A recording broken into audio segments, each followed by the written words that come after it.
Clara Jane McAllister pressed her children's faces against her chest so they wouldn't see her hands shaking as she divided the last piece of frozen bread into two. Not three. Two.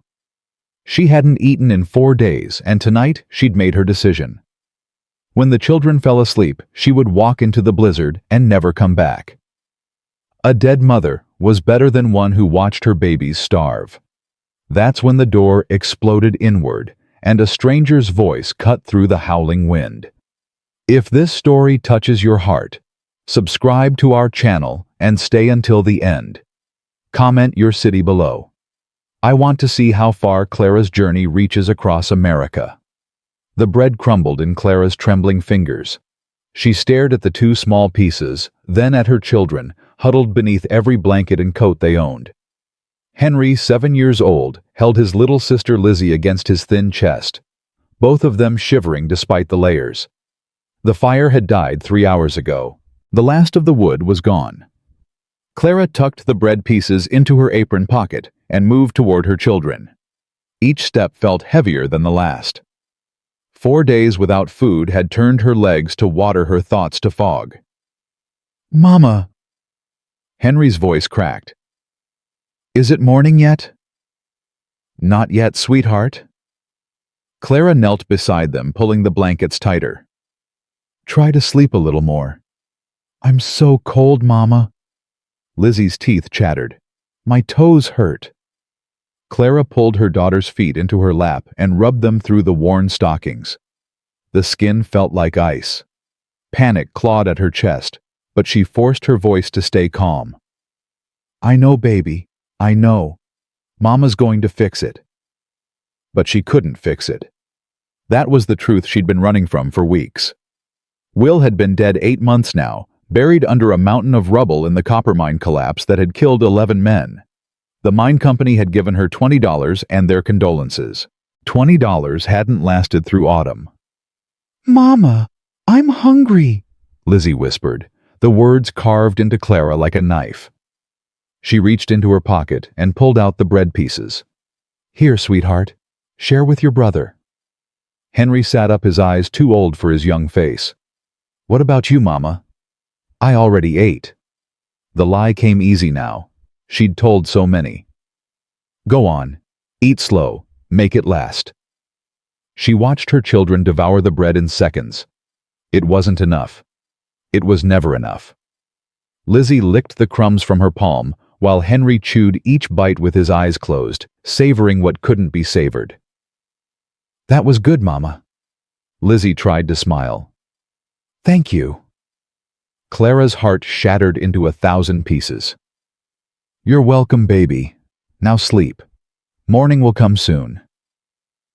She waited until their breathing slowed. Waited until Henry's protective arm relaxed around his sister. Waited until she was certain they wouldn't wake. Then Clara stood. Her decision had been made 3 days ago when she'd walked 5 miles through the snow to the Peterson ranch and begged for work. Mrs. Peterson had looked at her with cold eyes and closed the door without a word. The rumor in town was that Clara had brought the mine collapse upon herself, that her uppity Eastern ways had cursed her husband. 2 days ago, she'd gone to Reverend Price. He'd offered prayers but no food. The church pantry was empty, he'd said. Hard times for everyone. Yesterday, she'd tried to trap a rabbit. Failed. Tried to find roots beneath the frozen ground. Failed. Returned home with nothing but frostbitten fingers and a certainty that had settled into her bones. She was going to die. That was unavoidable now, but her children didn't have to. Clara crossed to the small table and sat down heavily. By the light of the single remaining candle, she pulled out a sheet of paper and her husband's pen, the only thing of value she hadn't sold. Her hand shook as she wrote, "To whoever finds my children, their names are Henry and Elizabeth McAllister. Henry is 7, Lizzie is 5. They are good children, obedient, smart. Henry can already read and do sums. Lizzie knows her letters. Their father was William McAllister, a good man who died in the Elk Creek mine collapse. I am their mother, Clara Jane McAllister, formerly Clara Jane Whitmore of St. Louis, Missouri. I could not save them. I tried. God knows I tried. But I could not save them. Please do not separate them. They are all each other has now. Please tell them their mother loved them more than her own life. That is why I did what I did. Clara Jane McAllister, December 14th, 1876. She folded the letter and placed it on the table where it would be found. Then she stood, pulled on her thin coat, and moved toward the door. One last look at her children. Henry's arm tightened around Lizzie, even in sleep, protecting her, always protecting her, so much like his father. "I'm sorry," Clara whispered. "I'm so sorry I couldn't—" Her voice broke. She pressed her fist to her mouth to keep from sobbing aloud. Better to end it now. Better to let the cold take me quickly. Someone will find the cabin. Someone will find the children. They'll survive. They have to survive. Clara's hand closed around the door handle. The cold bit into her palm. She could already feel the blizzard's howl through the thin wood, could already imagine the snow swallowing her whole, could already. The door exploded inward. Clara screamed and stumbled backward, crashing into the table. The candle toppled and went out, plunging the cabin into darkness. "Hello!" A man's voice, rough and deep. "Anyone alive in here?" Clara's heart hammered against her ribs. She couldn't see anything, couldn't tell if this was salvation or something far worse. In these parts, strangers often meant danger. "Get out!" Her voice came out as a rasp. "Get out of my home!" "Ma'am, I mean no harm." The voice moved closer. "I saw your chimney from the ridge. No smoke. In this cold, no smoke means—" A match flared. Clara found herself staring at a man in a snow-covered coat, ice crystals clinging to his beard, his eyes narrowing as they adjusted to the dim light. He was tall, broad-shouldered, with the weathered face of someone who'd spent years under open skies. Those eyes swept the cabin, took in the empty wood box, the cold hearth, the two children huddled under blankets. The woman before him so thin her cheekbones looked sharp enough to cut. "Dear God," his voice dropped. "How long since you've had a fire?" Clara lifted her chin. Pride was all she had left. "We're fine. Thank you for your concern. You can go now." The stranger didn't move. Instead, he lit the fallen candle and set it upright on the table. His gaze fell on the letter. Before Clara could stop him, he picked it up. "Don't!" She lunged forward, but her weakened legs gave out. She would have hit the floor if strong arms hadn't caught her. "Easy, ma'am, easy." He lowered her into the chair, then turned back to the letter. Clara watched his face as he read, watched his jaw tighten, watched something shift in his eyes, something that looked almost like pain. "You were going to walk into that blizzard," he said quietly. Not a question. Clara didn't answer. "And leave these young ones to be found by strangers." They would have been warm by then. Someone would have come. Someone— "No one was coming, ma'am." His voice was gentle but firm. "Peterson Ranch is 3 miles north and I passed it an hour ago, all sealed up tight. Town's another 8 miles. No one's traveling in this weather." The truth hit Clara like a physical blow. If this stranger hadn't found them— "Who are you?" she whispered. "Jackson Thornton. Folks call me Jack." He shrugged off his heavy coat and draped it over her shoulders. The warmth of it, the scent of leather and wood smoke, made her eyes sting with tears. "I'm bringing a herd up from Texas. Got separated from my crew in the storm. Saw your chimney and figured I'd find shelter. We have no food, no wood, nothing to offer you." I noticed. Jack was already moving, pulling the door closed against the wind, examining the cabin with quick assessing eyes. "How long since you ate?" Clara looked away. The children had bread this evening. "I asked about you, ma'am." The gentleness in his voice broke something inside her. A sob escaped, just one, before she pressed her hand to her mouth and forced it back. "I can't remember," she admitted. 3 days, 4, it doesn't matter." Jack muttered something under his breath. Then he pulled a leather satchel from his shoulder and set it on the table. "Beef jerky, hardtack, dried apples, coffee." He unpacked each item as he named it. It ain't fancy, but it'll keep you alive. Clara stared at the food. Real food. More than she'd seen in weeks. I can't pay you, she said. I have nothing. Did I ask for payment? Jack's voice sharpened, then softened just as quickly. Eat something, ma'am, then we'll talk about what comes next. He pressed a piece of jerky into her hand. Clara's fingers closed around it automatically. The smell of its salt and smoke and meat made her stomach cramp with desperate hunger. She took a bite. The flavor exploded on her tongue. She nearly wept. Jack watched her eat for a moment, then turned his attention to the hearth. Got an axe.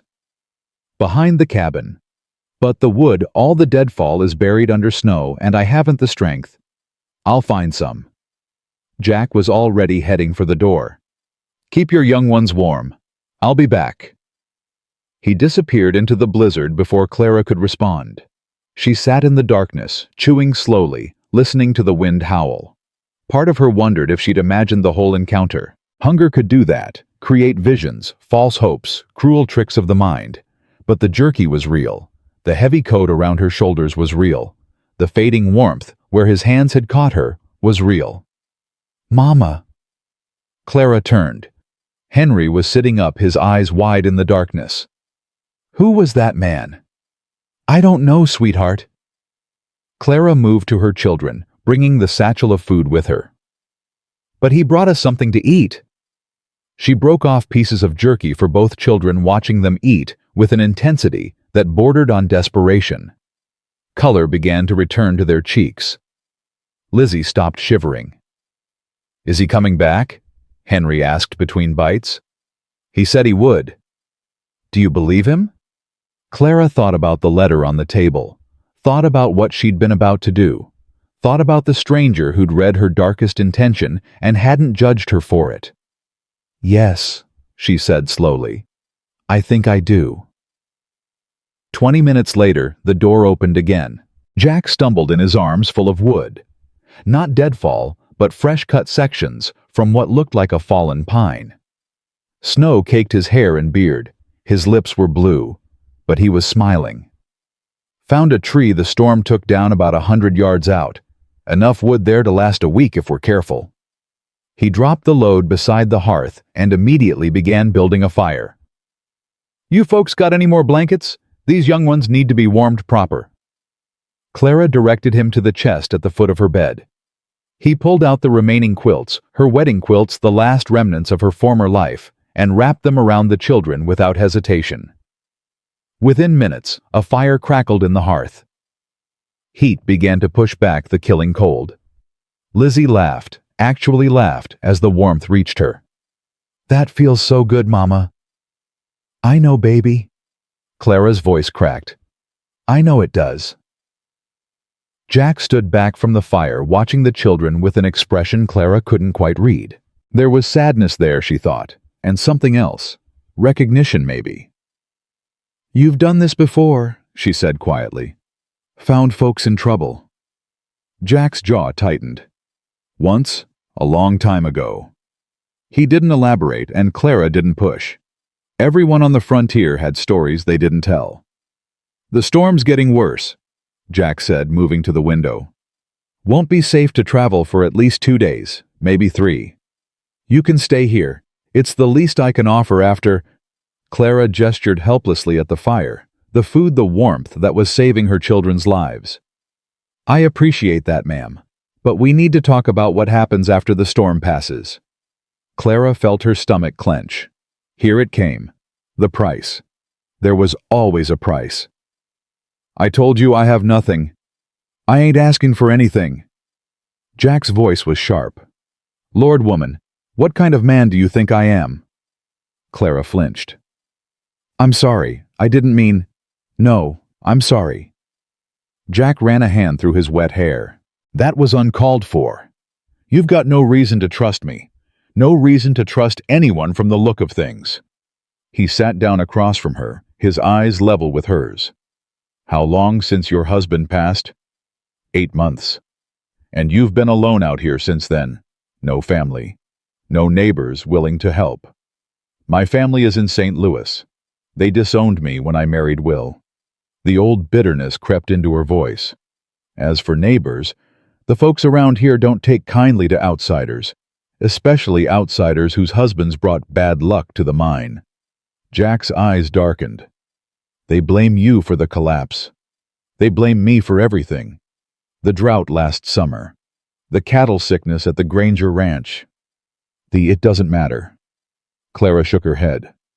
Superstitious nonsense, but it's enough to make sure no one will hire me or trade with me or... She stopped. She was saying too much, revealing too much. Jack was quiet for a long moment. Then, you know about the Holden Ranch? The Negro family, I've heard of them. Never met them. Ezra Holden's a good man. His wife Martha even better. They took in strays before folks with nowhere else to go, gave them work, food, shelter until they could get back on their feet. Hope flickered in Clara's chest, quickly followed by doubt. Why would they help me? They don't know me. They know what it's like to be turned away from doors that should have opened. They know what it means to survive when the world wants you dead. Jack leaned forward. Mrs. McAllister, I can't make you come with me, but I'm leaving for the Holden place when this storm breaks. If you want to bring your children somewhere safe, somewhere warm, somewhere you might find work and a fresh start, the offer's there. Clara looked at her children. Henry had fallen asleep again, but this time his face was peaceful, his stomach full, his body warm. Lizzie was examining one of the dried apples with wonder, as if she'd never seen anything so beautiful. Somewhere safe. Somewhere warm. A fresh start. The words sounded like a dream. And Clara had stopped believing in dreams the day they pulled Will's broken body from the rubble. Why? She asked. Why would you do this for us? You don't know me. Jack was quiet for a long moment. When he spoke, his voice was rough. I had a sister once. Evangeline. Evie, we called her. He stared into the fire. There was a winter when I was 12. Bad one. Crops failed. Pa couldn't feed all of us. So he sent Evie to live with cousins in Missouri. Said it was temporary. Said we'd send for her when things got better. Clara waited. We never did, Jack finished. Pa died that spring. Ma followed a year later. My older brother Silas took over the ranch and decided Evie was better off where she was. I was too young to fight him on it. His hands clenched into fists. Evie died of scarlet fever 3 years later. I never saw her again after the day she left. I'm so sorry, Clara whispered. I swore something to myself that day they told me she was gone. Swore that if I ever had the chance to keep a family together, any family I would, no matter what. Jack's eyes met hers. I ain't a saint, Mrs. McAllister. I've done things in my life that weigh on my soul. But this one thing I can do right. Clara's vision blurred with tears. She thought about the letter on the table, thought about the choice she'd nearly made, thought about how close she'd come to leaving her children the same way Evie had been left. Mr. Thornton. Jack. Jack. Clara took a deep breath. I've been so proud, so determined to manage on my own. I was taught that asking for help was weakness, that a woman of good breeding should never... She stopped, suddenly aware of how absurd the word sounded. A woman of good breeding. She was sitting in a freezing cabin in a tattered dress, half-starved, moments away from suicide, and she was worried about breeding. A broken laugh escaped her lips. Jack raised an eyebrow. Something funny. Everything, Clara said. Nothing. I'm so tired of pretending, Jack. Pretending I'm fine. Pretending I can handle this alone. Pretending I'm not terrified every single moment of every single day. So stop pretending. The simple words hung in the air. It's that easy? Clara asked. Never said it was easy, just necessary. Jack stood and added another log to the fire. Get some sleep, Mrs. McAllister. We'll talk more in the morning. Clara, he turned. My name is Clara." She pulled his coat tighter around her shoulders. "If I'm going to trust you with my children's lives, you should at least call me by my name." A small smile crossed Jack's weathered face. "Clara, then. Get some sleep, Clara. Tomorrow we start fresh." Clara nodded. She gathered her children close, lay down on the narrow bed, and for the first time in months, slept without nightmares. She didn't know what tomorrow would bring. Didn't know if the Holden Ranch would welcome them or turn them away. Didn't know if this gruff stranger with the sad eyes could really be trusted. But she was alive. Her children were alive. And right now, that was enough. Outside, the blizzard raged on. But inside the little cabin, the fire crackled. The children breathed softly, and Clara dreamed of spring. She woke to the smell of coffee. For a moment, Clara didn't understand. Coffee was a luxury she hadn't tasted in months. Surely she was still dreaming. Then she heard Jack's low voice. "Easy there, son. Don't burn yourself." Clara opened her eyes. Pale morning light filtered through the frost-covered window. The fire had burned down to embers, but the cabin was warmer than it had been in weeks. And there was Jack, crouched beside the hearth, helping Henry hold a tin cup of steaming coffee. "It's bitter," Henry said, making a face. "That's how real cowboys drink it." Jack's voice was solemn, but his eyes sparkled. "You want to be a real cowboy, don't you?" "I guess." Henry took another sip. His face was still comically scrunched, but he didn't put the cup down. "Did you really ride all the way from Texas?" "I did." "Is Texas far?" "About 1,000 miles, give or take." Henry's eyes went wide. "That's far." "It surely is." Jack noticed Clara watching them. "Morning, Clara. Sleep all right?" "Better than I have in months." She sat up slowly, still wrapped in his coat. "Is the storm?" "Still blowing, but lighter now. Should break by tonight, I reckon. We can leave at first light tomorrow if you're willing." Clara nodded. Then her gaze fell on her daughter, still sleeping peacefully beneath the quilts. "Lizzie hasn't stirred?" "Let her rest. Growing children need their sleep." Jack poured another cup of coffee and brought it to Clara. Their fingers brushed as she took it.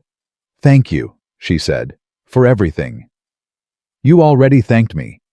I could thank you every hour for the rest of my life, and it wouldn't be enough." Jack looked uncomfortable with the praise. He stood abruptly and moved to the window. "Storm's definitely easing. I should check on my horse, make sure he survived the night." "You left your horse out in that blizzard?" "Tied him under the lean-to behind your cabin. It ain't much, but it's better than nothing." Jack was already pulling on his coat. "I won't be long." He was gone before Clara could respond. "I like him," Henry said quietly. Clara looked at her son. "You do?" "He's different from the other men in town. He doesn't look at us like we're cursed." Henry's jaw tightened. "Mr. Peterson called you a witch mama. I heard him." Clara's heart ached. "When did you hear that?" "When you went to ask for work. I followed you. I wanted to make sure you were safe." Henry's voice wavered. "He said bad things, Mama. Really bad things." And his wife just laughed. Clara set down her coffee and pulled her son into her arms. "I'm sorry you heard that, sweetheart. I'm sorry about so many things." "It's not your fault." Henry's voice was muffled against her shoulder. "Papa always said some folks are just mean. It doesn't mean there's anything wrong with you. Your papa was a wise man. I miss him." "I know, baby. I miss him too." They held each other for a long moment. Then Henry pulled back, his face set with determination. "Mr. Jack says we're going somewhere new. Somewhere people will be nice to us. Is that true?" Clara thought about what Jack had told her last night. The Holden Ranch. The family who took in strays. The chance at a fresh start. "I hope so," she said. "I really hope so." The door opened, and Jack returned, stomping snow from his boots. "Horse is fine, ornery as ever." He glanced between Clara and Henry, noting their reddened eyes but saying nothing. Storm's definitely dying down. We should be able to leave by dawn. Then we should prepare, Clara said, rising. Make sure the children are ready to travel. About that. Jack's expression grew serious. The Holden place is about 15 miles from here. In good weather, that's maybe 5 hours on horseback. In this snow with young ones, it could take all day. Maybe longer. We'll manage? I don't doubt it. But there's something else. Jack hesitated. The route passes through town, Elk Creek. I need to pick up supplies, and frankly, my horse can't carry all 4 of us the whole way. We'll need to stop. Clara felt ice form in her stomach. The people there won't bother you. I'll make sure of it. You don't understand. They hate me. They've made it their mission to... Clara. Jack stepped closer, his voice low. I've faced down stampedes, rustlers, and Confederate cavalry. I can handle small-town gossips. She wanted to believe him. God, how she wanted to believe him. And if they won't sell you supplies, if they refuse to help because you're traveling with the cursed widow... Jack's jaw tightened. Then we'll manage without their help. Wouldn't be the first time I've improvised. Lizzie stirred on the bed, drawing everyone's attention. She sat up, rubbing her eyes, then spotted Jack and froze. Who's that? She whispered to her mother. A friend, Clara said softly. His name is Jack. He's going to help us find a new home. Lizzie studied the stranger with the solemn intensity only children possess. Then, do you have any more of those apple things? Jack laughed, a genuine warm sound that transformed his weathered face. I surely do, Miss Lizzie. How about some breakfast? They spent the day preparing for the journey. Jack found an old sledge behind the cabin that could be pulled behind his horse, making it easier to transport the children and the few belongings Clara wanted to bring. He repaired a broken runner, reinforced the sides, and lined it with blankets until it was almost cozy. Clara sorted through the cabin, deciding what to take and what to leave. In the end, it wasn't much. Her husband's pen, her wedding quilt, a small daguerreotype of Will from their wedding day, a few items of clothing that still fit. Everything else, the furniture, the household goods, the life she'd built, she left behind. No regrets, Jack asked, watching her close the cabin door for the final time. Clara looked at the small structure where she'd known happiness and heartbreak in equal measure. Where she'd given birth to Lizzie, nursed Will through a fever, spent countless nights dreaming of the future. Plenty of regrets, she said, but none about leaving. That night, with the storm finally spent and stars beginning to peek through the clouds, they made final preparations for the morning's journey. Jack unrolled his bedding by the door, while Clara settled the children in the bed. The fire crackled softly, casting dancing shadows on the walls. Jack. Clara's voice was quiet in the darkness. Yeah. What if the Holdens don't want us? What if they take one look at us and decide we're too much trouble? There was a rustling as Jack shifted. Then we find somewhere else. This territory's full of ranches looking for good workers. Someone will take you in. And if no one will, silence stretched between them. Then, I won't abandon you, Clara. Whatever happens, I won't ride away and leave you to fend for yourselves. You have my word. Clara's eyes burned with tears she refused to shed. Why? Why do you care so much about a stranger and her children? Because I know what it's like to be left behind. Jack's voice was barely above a whisper. Because I've spent 20 years trying to outrun that pain, and it never gets any easier. Because maybe, just maybe, if I can help you and your young ones, it'll mean something. It'll make up for all the people I couldn't save. Clara didn't know how to respond. She lay in the darkness, listening to the fire pop and the wind whisper around the cabin's eaves. Jack. Yeah. Thank you. For everything. For not giving up on us. A long pause. Then softly. Get some sleep, Clara. Tomorrow's a big day. Clara closed her eyes. Beside her, her children breathed softly, their faces peaceful in sleep. Tomorrow, they would leave this place. Tomorrow, they would face the town that had shunned them, the gossips who had spread lies about them, the future that loomed uncertain and frightening. But they wouldn't face it alone. And right now, that made all the difference. Dawn broke cold and gray over the frozen landscape. Clara lifted Lizzie into the sledge, tucking blankets around her daughter's small body, while Henry insisted on walking the first mile like a real cowboy. Jack checked the horse's harness one final time. Ready. Clara looked back at the cabin. 8 months of memories. 8 months of grief.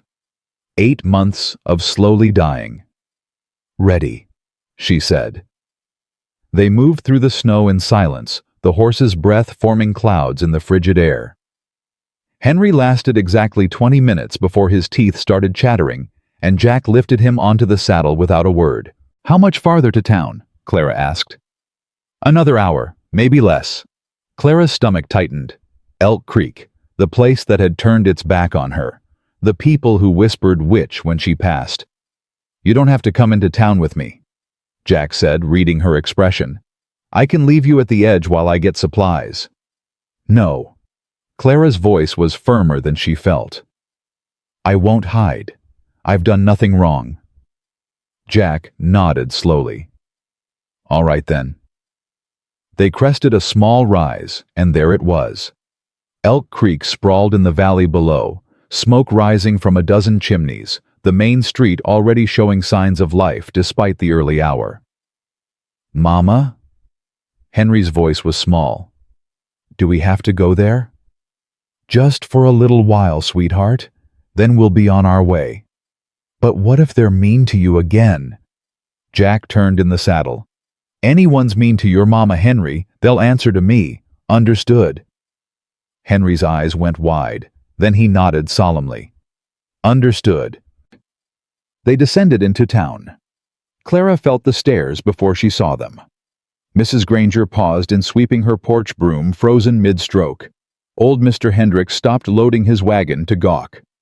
2 women outside the general store put their heads together, whispering. Keep walking, Jack murmured. Eyes forward. Clara obeyed, though every instinct screamed at her to run. She could hear fragments of conversation as they passed. The McAllister widow. Thought she'd died out there. Who's that man with her? They reached the general store. Jack dismounted and helped Clara down from where she'd been walking beside the sledge. His hand lingered on her elbow, a small gesture of support that meant everything. Stay with the children, he said. I'll be quick. Clara nodded. She positioned herself beside the sledge, one hand resting on Lizzie's blanket-covered form. Her chin held high, despite her racing heart. The door to the store opened. Jack disappeared inside. For a moment, nothing happened. Then Clara heard footsteps approaching. Well, well. The voice was familiar, cold, cruel. Look who crawled out of her hole. Clara turned to face Margaret Peterson.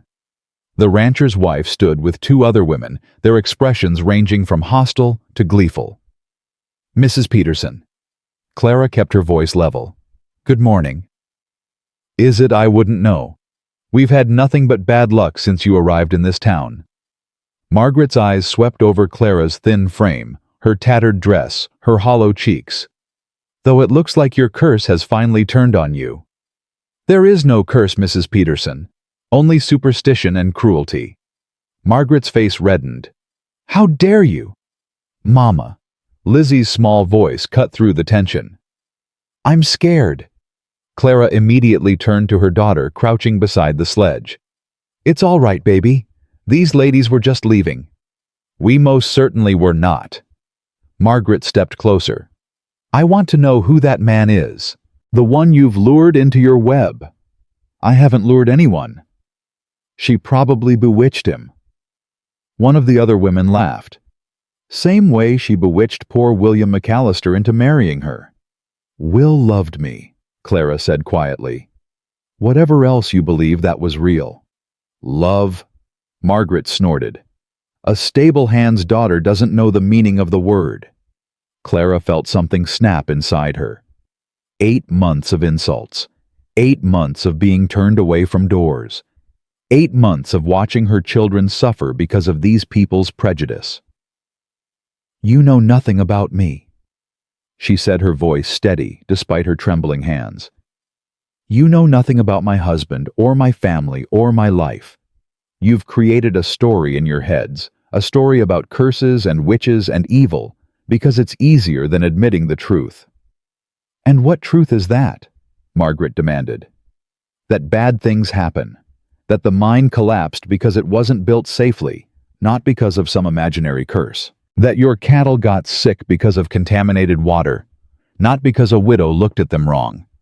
That you're all so afraid of things you can't control that you've chosen to blame the easiest target." Clara stepped forward, her eyes blazing. "But I'm done being your scapegoat, Mrs. Peterson. I'm leaving this town, and I'm never coming back. So you'll have to find someone else to blame when your chickens stop laying or your bread won't rise." Silence fell over the street. Margaret's face had gone from red to white. "You'll regret this," she hissed. "No one talks to me like, 'Everything all right here?'" Jack's voice cut through the tension like a blade. He stood in the doorway of the general store, a sack of supplies over his shoulder, his eyes moving between Clara and the women.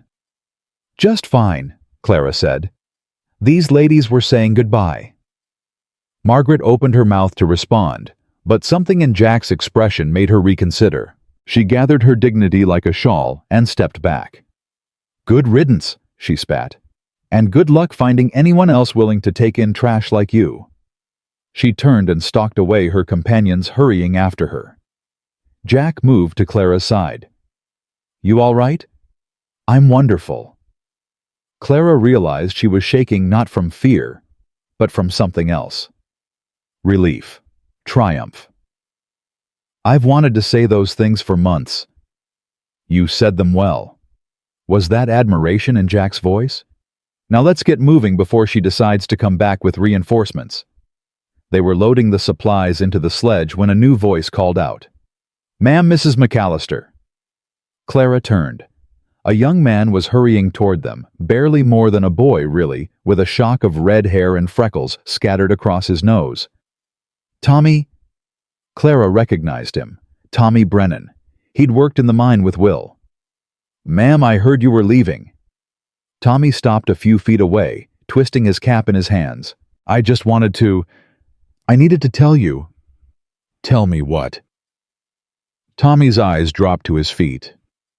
"The collapse. It wasn't your fault. It wasn't anybody's fault except the company's. They knew those support beams were rotten. Mr. Harrison told them, and they didn't listen." Clara's breath caught. "What?" "I was there when he reported it. 2 weeks before the collapse. They said it would cost too much to replace the beams." Tommy's voice cracked. $20. That's what they gave each widow. $20 for a man's life. Clara felt the ground shift beneath her feet. She'd known deep down that the curse was nonsense, but to have it confirmed, to know that Will had died because of greed, not fate. "Why are you telling me this now?" she whispered. "Because you deserve to know, and because—" Tommy glanced around, lowering his voice. "Because I was too much of a coward to say it before. I let them blame you. I let them call you names. And I'm sorry. I'm so sorry." Clara stared at him for a long moment. This boy who'd stayed silent. This boy who'd watched her suffer. This boy who in the end had found the courage to speak. "Thank you, Tommy," she said finally, "for telling me the truth." Tommy nodded, still not meeting her eyes. Then he turned and disappeared back into the crowd. Jack touched her arm gently. "Clara, I'm fine." She wasn't fine. She was reeling. But she was also free. Free of the doubt that had plagued her, the tiny voice that wondered if maybe somehow the curse was real. "Let's go. I want to be as far from this place as possible." They left Elk Creek behind them, and Clara didn't look back. The journey to the Holden Ranch was long and cold, but Clara barely noticed. Her mind kept returning to Tommy's words. $20. That's what Will's life had been worth to the mining company. $20 and a widow's curse. You're quiet, Jack observed. Just thinking. About what that boy said. About a lot of things. Clara glanced at her children dozing in the sledge. About whether I should have fought harder. Asked more questions. Demanded answers. You were grieving. You were trying to survive. You did what you had to do. Did I just accept what they told me because it was easier? Jack was quiet for a moment. Then, my brother Silas took over our family's ranch after Pa died. Told me I was too young to inherit, too inexperienced to help run things. I believed him, packed my bags and left without a fight. How old were you? 15. Clara's heart ached. That's not too young. That's just young enough to be manipulated. Maybe. Jack's jaw tightened. Point is, we all make choices we regret. We all look back and wonder, what if? But you can't change the past, Clara. You can only decide what to do with the future. Is that why you're helping us to make up for leaving? Jack didn't answer immediately. When he did, his voice was rough. I'm helping you because it's the right thing to do. Because you needed help and I was there. Because... He stopped. Because what? Because I haven't been able to stop thinking about you since the moment I saw you standing in front of your children, ready to die so they could live. Jack's eyes met hers. I've met a lot of people in my life, Clara McAllister, cowboys and outlaws and generals and governors, but I've never met anyone with courage like yours. Clara felt heat rise to her cheeks despite the cold. I wasn't courageous. I was desperate. Same thing sometimes. They traveled in silence for a while, but it was a different kind of silence now, charged, expectant. There it is, Jack said finally. Clara looked up. Spread across the valley before them was a ranch not grand but substantial. A main house with smoke rising from 2 chimneys. A large barn, several outbuildings, and everywhere signs of life. Horses in a corral, chickens pecking at the snow-dusted ground, a dog barking excitedly at their approach. It's beautiful, Clara breathed. It's home, Jack said. For some folks anyway. A figure emerged from the barn as they approached. A tall black man with broad shoulders and a beard streaked with gray. He raised a hand in greeting, then froze as he recognized Jack. Jack Thornton. That you? In the flesh, Ezra. Ezra Holden strode toward them, his face breaking into a wide grin. Thought you were pushing cattle to Montana. Got separated from the herd in the storm. Found something else instead. Jack nodded toward Clara and the children. Ezra's expression shifted as he took in the scene. The thin woman. The 2 small children stirring in the sledge. The wary, desperate look in Clara's eyes. Martha!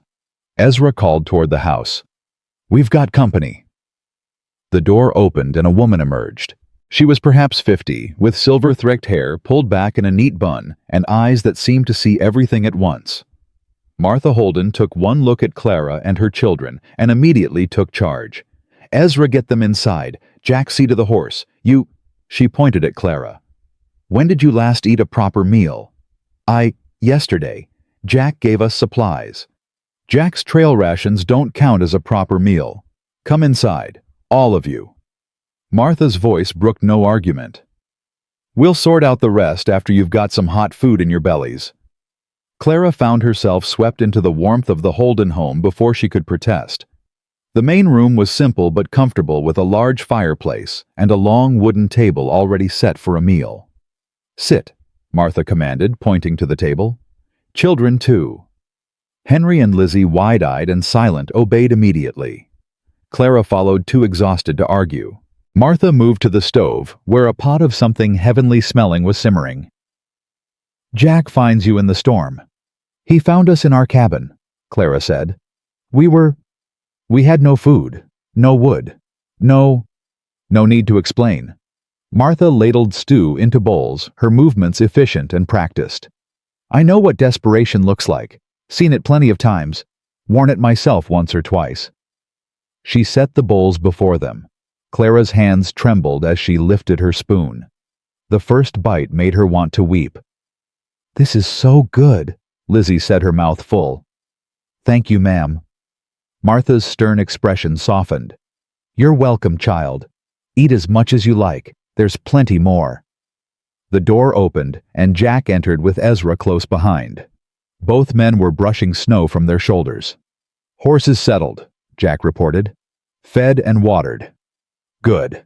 Ezra pulled up a chair. "Now suppose you tell us the whole story, Jack, from the beginning." Jack glanced at Clara. She nodded almost imperceptibly. He told them everything: the blizzard, the cabin with no smoke, the letter on the table, the children nearly frozen, the town that had branded a widow as a witch rather than offer help. As he spoke, Clara watched the Holdens' faces. Ezra's jaw tightened with each detail. Martha's eyes grew harder. "Elk Creek," Ezra said when Jack finished. "I know that town. Tried to buy supplies there once. They wouldn't sell to me." "Ezra," Martha said quietly. "No, Martha. Mrs. McAllister should know. She's not the first person those folks have turned away. She won't be the last." Ezra leaned forward. "Mrs. McAllister, this ranch we built it from nothing. Started with 40 acres of land no one else wanted. Now we've got 200 plus 100 head of cattle. And we did it while people tried to burn us out, run us off, drive us away." "I'm sorry," Clara said. "I didn't know. How could you? You were dealing with your own troubles." Ezra's expression softened. "Point is, we know what it's like to be unwanted. And we don't turn people away because of where they come from or what lies have been told about them." Martha placed her hand over her husband's. "What Ezra's trying to say in his roundabout way is that you're welcome here, Mrs. McAllister. You and your children." Clara's throat tightened. "I can work. I can cook and clean and—" "We'll figure all that out tomorrow." Martha stood. "Tonight, you rest. There's a cabin out back been empty since the Parsons family moved on last spring. It's small, but it's sound. I'll have Ezra light a fire. I can't accept charity. It's not charity." Martha's voice was firm. "It's Christian decency. Something too many folks seem to have forgotten." Clara looked at her children. Henry was fighting to keep his eyes open, his belly full for the first time in weeks. Lizzie had already lost the battle, her head resting on the table beside her empty bowl. "Thank you," Clara whispered. "I don't know how I'll ever repay you." "Live," Martha said simply. "That's how you repay us. Live and raise those children and prove all those small-minded fools wrong." Later that night, after the children were settled in the small cabin's 2 narrow beds, Clara sat by the fire and tried to process everything that had happened. 24 hours ago, she'd been preparing to walk into a blizzard and die. Now she was warm, fed, safe. Her children were sleeping peacefully in a real home, with a real roof and a real fire. A knock at the door made her jump. "It's Jack." Clara opened the door to find him standing in the snow hat in hands. "Just wanted to make sure you were settled all right." "We are, more than all right." Clara stepped aside. "Would you like to come in?" Jack hesitated, then entered. He stood awkwardly by the fire, looking everywhere except at her. "I'll be leaving in the morning," he said finally. "Need to find my crew, finish the drive." Clara's heart sank, though she'd known this was coming. "Of course, you've already done so much. I'll come back." She looked up sharply. "What?" "After the drive. I'll come back this way." Jack finally met her eyes. If you'd want me to." Clara thought about the long road that had led her here, the grief, the hunger, the despair. And at every step this man had been there, steady, patient, kind. "I'd want you to," she said softly. Jack's face relaxed into something approaching a smile. "Then I'll be back before spring. You have my word." He moved toward the door, then paused. "Clara." "Yes." "You're going to be all right. You and your young ones. I know it." "How can you be so sure?" Jack looked back at her, his expression unreadable. "Because I've never seen anyone fight as hard as you do. And people who fight like that, they don't lose. Not in the end." He was gone before Clara could respond, disappearing into the night. She stood at the window watching until he was out of sight. Then she returned to the fire, wrapped herself in a blanket, and allowed herself for the first time in months to hope. The next morning, Jack was gone. Clara felt his absence like a physical thing, a hollow space in the cabin where his presence had been. But there was no time to dwell on it. Martha Holden arrived at dawn with breakfast and a list of tasks that needed doing. "Can you read?" Martha asked without preamble. "Yes. My mother taught me before she died." "Good. We've got 8 children on this ranch, counting yours, and no teacher. Think you could manage lessons?" Clara blinked. Yes, I think so." "Then that's settled. Mornings you'll teach. Afternoons we'll find something else. Plenty of work to go around." It wasn't a question. It was an assignment. And somehow that made Clara feel more grounded than any offer of charity ever could. "Mama?" Henry appeared in the doorway, rubbing sleep from his eyes. "Where's Mr. Jack?" "He had to go, sweetheart. He has work to do." Henry's face fell. "Will he come back?" "He said he would." "Do you believe him?" Clara thought about the promise in Jack's eyes, the certainty in his voice. "Yes," she said. "I do." The days that followed blurred together in a rhythm of work and warmth and slowly returning strength. Clara taught lessons in the Holdens' main room, reading and writing and arithmetic, while Henry and Lizzie made friends with the other ranch children. She learned to cook on Martha's wood stove, to mend clothes with fabric scraps, to laugh again at simple things. Ezra put her to work, keeping the ranch's records, ledgers, and inventories and correspondence that had piled up since their last bookkeeper had moved on. Clara's neat handwriting and quick mind proved invaluable. "You've got a head for numbers," Ezra observed one evening reviewing her work. "Where'd you learn?" "My father was a merchant, before he became—" Clara stopped. "Before things changed." Ezra didn't press. He simply nodded and returned to his work. Weeks passed. The worst of winter began to ease. And every day, Clara found herself glancing toward the road, searching for a familiar figure on horseback. "He'll come," Martha said one morning, catching her at it. "Jack Thornton keeps his word." "I know. Clara shook her head. "It's foolish. We barely know each other." "Sometimes that's how it happens." Martha's eyes grew distant. "Ezra and I met during the war. He was a freedman working for the Union Army. I was running from a plantation in Georgia. We had 3 days together before he was shipped to another camp." She smiled. "Didn't see him again for 2 years. But I knew. From those 3 days I knew." "Knew what?" "That he was the one worth waiting for." Clara thought about that conversation often over the following days. Worth waiting for. Was that what Jack was? A man worth waiting for. She'd had a good marriage with Will. Not perfect. No marriage was, but good. They'd loved each other. Built a life together. Created 2 beautiful children. The thought of replacing that felt like betrayal. But Martha's words echoed in her mind. Jack wasn't a replacement. He was something new. Something different. Something she hadn't known she needed until he'd burst through her door and refused to let her die. It was early March when the rider appeared on the horizon. Clara was hanging laundry behind her cabin, fighting the wind for possession of a bedsheet, when Henry came running. "Mama! Mama! Someone's coming!" Clara's heart leaped. She dropped the sheet and hurried to the front of the cabin, shading her eyes against the pale spring sun. The rider was still too far away to identify. But something about the way he sat in the saddle, something about the set of his shoulders. "It's him," she breathed. "It's Jack." Henry let out a whoop and took off running.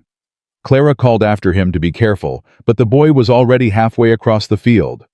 She watched as Jack dismounted and caught Henry in a bear hug, swinging the boy in a circle. Watched as Lizzie emerged from the barn and raced to join them. Watched as Jack looked up, his eyes scanning the property until they found her. Even from this distance, she could see his smile. Clara's feet were moving before she made a conscious decision. Walking at first, then faster, until she was practically running across the snow-patched ground. She stopped a few feet away, suddenly uncertain. What was she supposed to say? What was she supposed to do? Jack solved the problem by closing the distance between them. "I came back," he said simply. "I noticed." "Did you doubt me?" "Not for a second." They stood there inches apart, the children dancing excitedly around them. "I have something to tell you," Jack said. "Something I should have said before I left." Clara's heart hammered. "What is it?" Jack took her hands in his. His fingers were cold from the ride, but his grip was strong and sure. "I love you, Clara McAllister. I've loved you since the moment I saw you standing in that doorway, ready to walk into a blizzard for your children. And I know it's too soon, and I know you're still grieving, and I know I'm just a trail-worn cowboy with nothing to offer except—" Clara kissed him. She didn't plan it, didn't think about it. One moment he was talking, and the next her lips were on his, and the children were cheering, and nothing else in the world mattered. When they finally broke apart, Jack was grinning like a fool. "I take it that means you feel the same." Clara laughed, a real laugh, full and bright and alive. "What do you think?"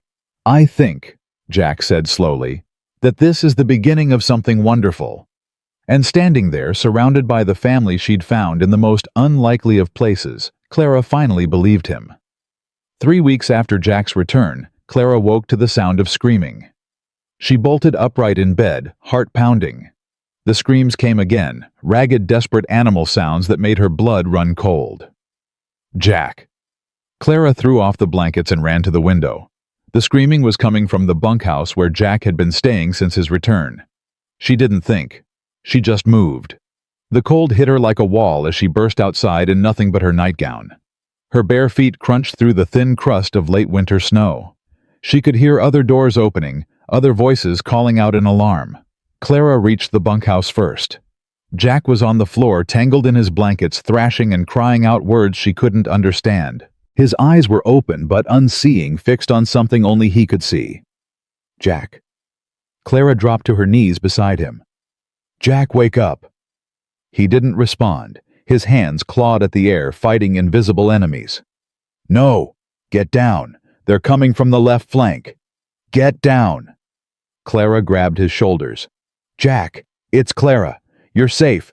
You're at the Holden Ranch." His fist swung out. Clara barely dodged it. "Jackson Thornton." She put every ounce of authority she possessed into her voice. "You look at me right now." Something in her tone cut through. Jack's eyes focused. The thrashing stopped.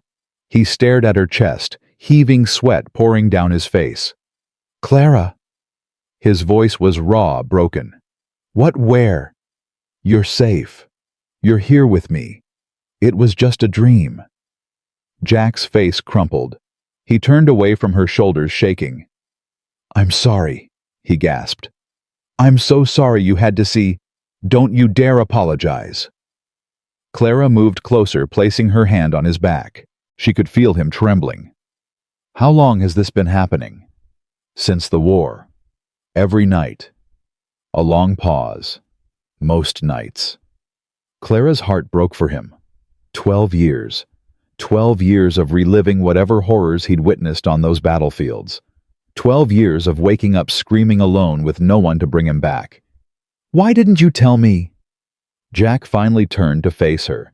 His eyes were red-rimmed, haunted. "Because I didn't want you to know what kind of man I really am. What I've done. What I've seen." "Jack."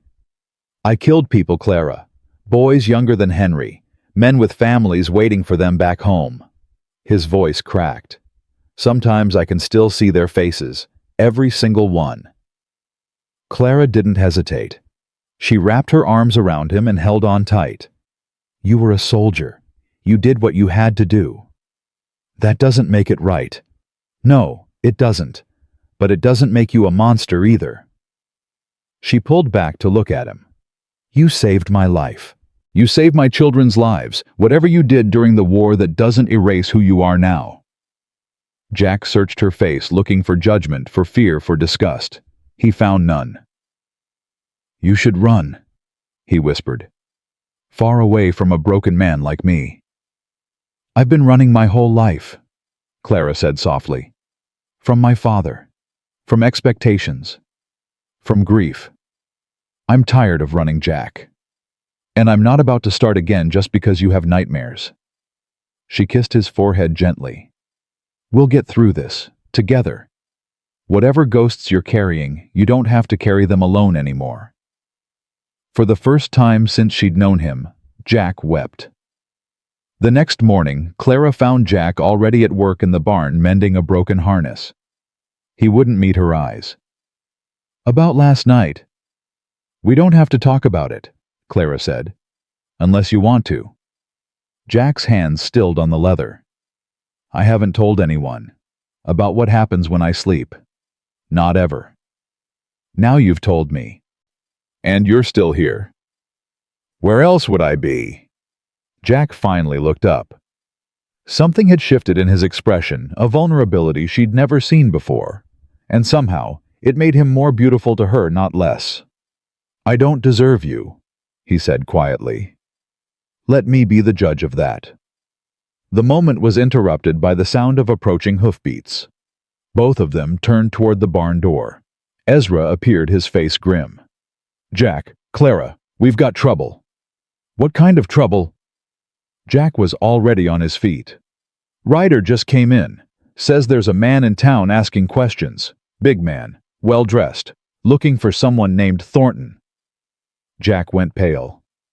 Silas, he breathed. How did he find me?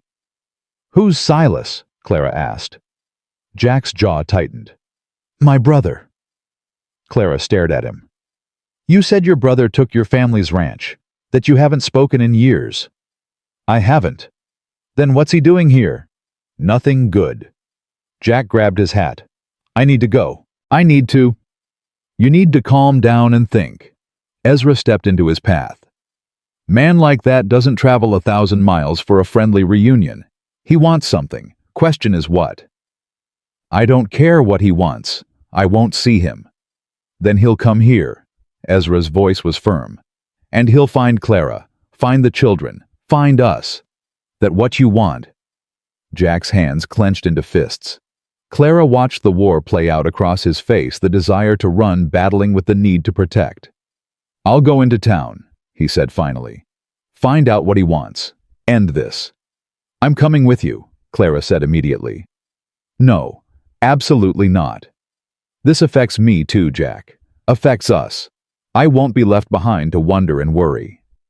Clara, you don't know Silas. He's not like me. He's cold, calculating. He'll use anything he can to get what he wants. Then I should see him for myself. Clara's chin lifted. I've faced down worse than a greedy rancher. Jack looked like he wanted to argue, but something in her expression must have convinced him it was pointless. Fine, he said through gritted teeth. But you stay behind me, and if I tell you to run, you run. Promise me. I promise. They rode into Elk Creek together.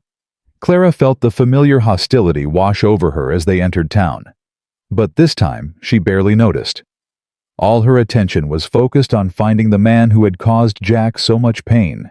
They didn't have to look far. Silas Thornton stood outside the saloon, arms crossed, watching their approach with a predator's patience. He was taller than Jack, broader, with the same dark hair, but none of the warmth. His eyes were chips of ice in a handsome, cruel face. Little brother. Silas's smile didn't reach his eyes. Took you long enough. Jack dismounted, but didn't approach. What do you want, Silas? Is that any way to greet family? It's been, 12 years? 13. 15. Not that you've been counting. Silas's gaze slid to Clara, still mounted on her horse. Something flickered in his expression. Interest calculation, something that made her skin crawl. And who's this? Don't tell me you finally found a woman foolish enough to take you on. Leave her out of this. Touchy. Silas pushed off from the wall. I came a long way, Jack. Cost me time and money I don't have. The least you can do is hear me out. I've got nothing to say to you. Then listen. Silas's voice hardened. Pa's ranch is failing. Cattle prices dropped. Banks threatening to foreclose. I need cash and I need it fast. Jack laughed bitterly. So you tracked me across half the country to beg for money. That's rich, Silas. You threw me out with nothing. Told me the ranch was yours by right. Now you want my help. I'm not begging. I'm offering you a deal. Silas reached into his coat and pulled out a folded document. Pa's will. The one Ma hid before she died. The one that splits everything 50-50 between us. Jack's face went white. You're lying. Read it yourself. Silas thrust the paper toward him. Half the ranch is yours, little brother. Always has been. I just forgot to mention it. Clara watched Jack's hands tremble as he took the document.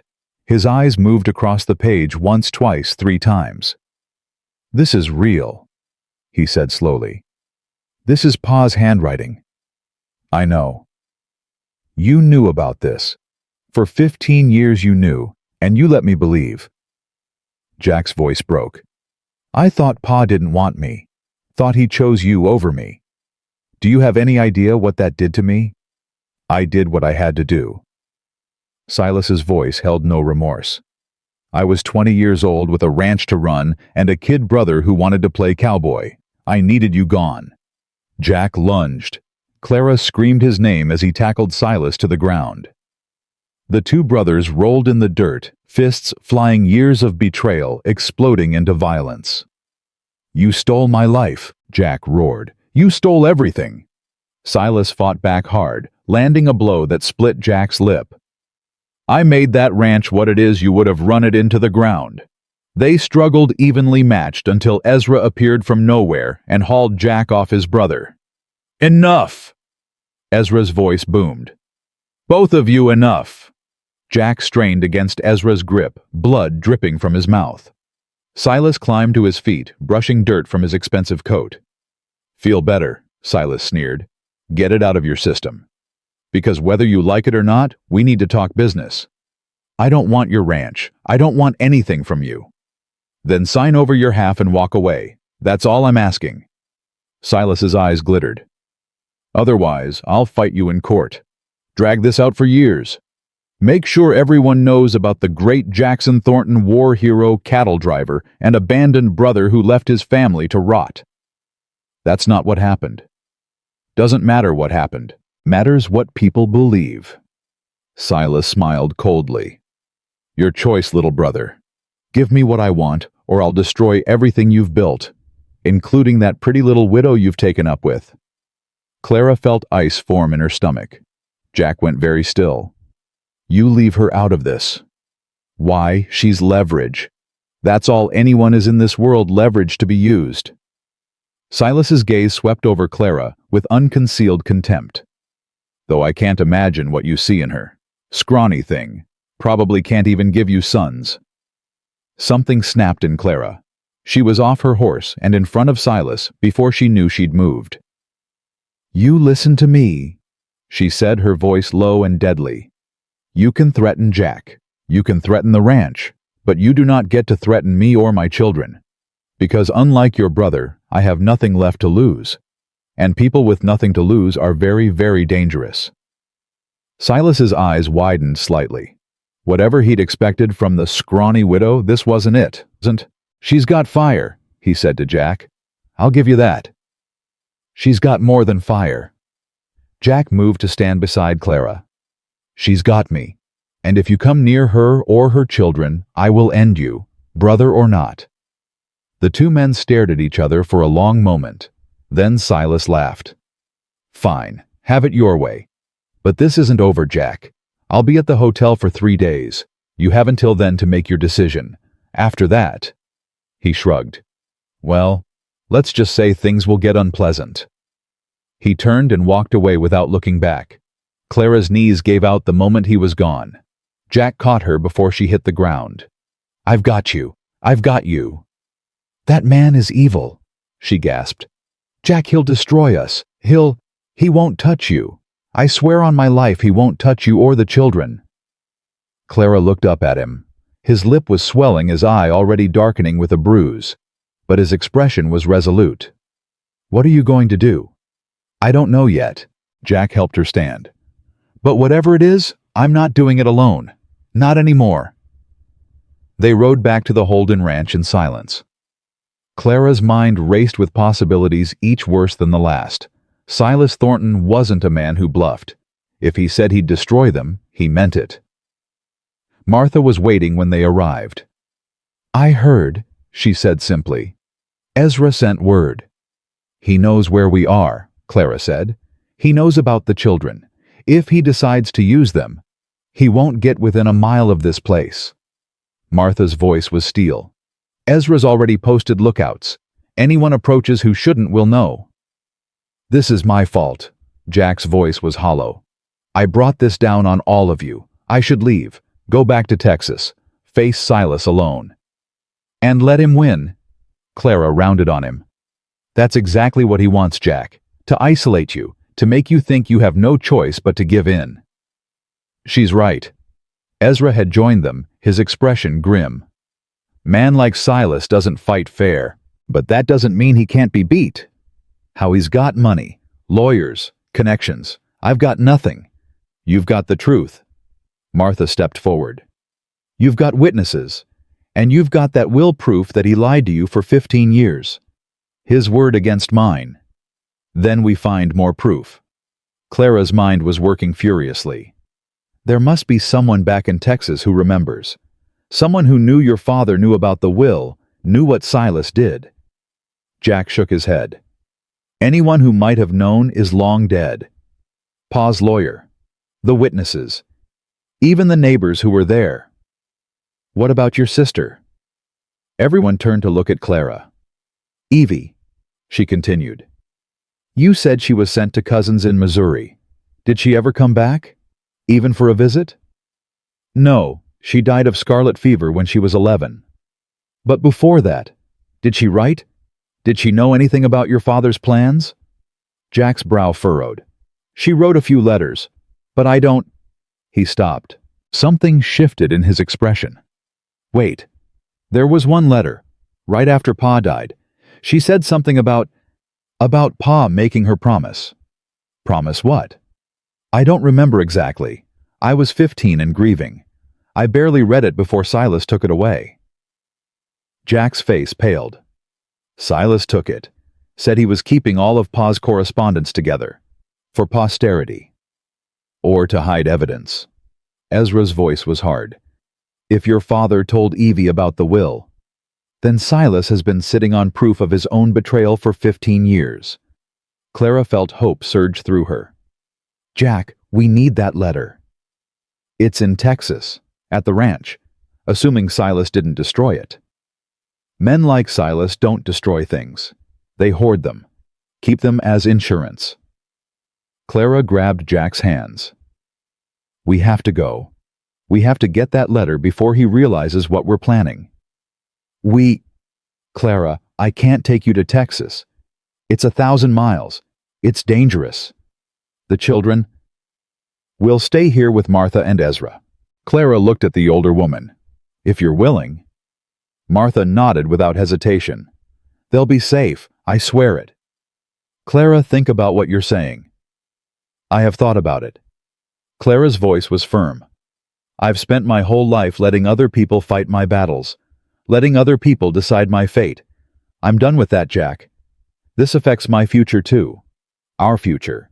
I won't sit here waiting while you ride off to face your demons alone." Jack stared at her for a long moment.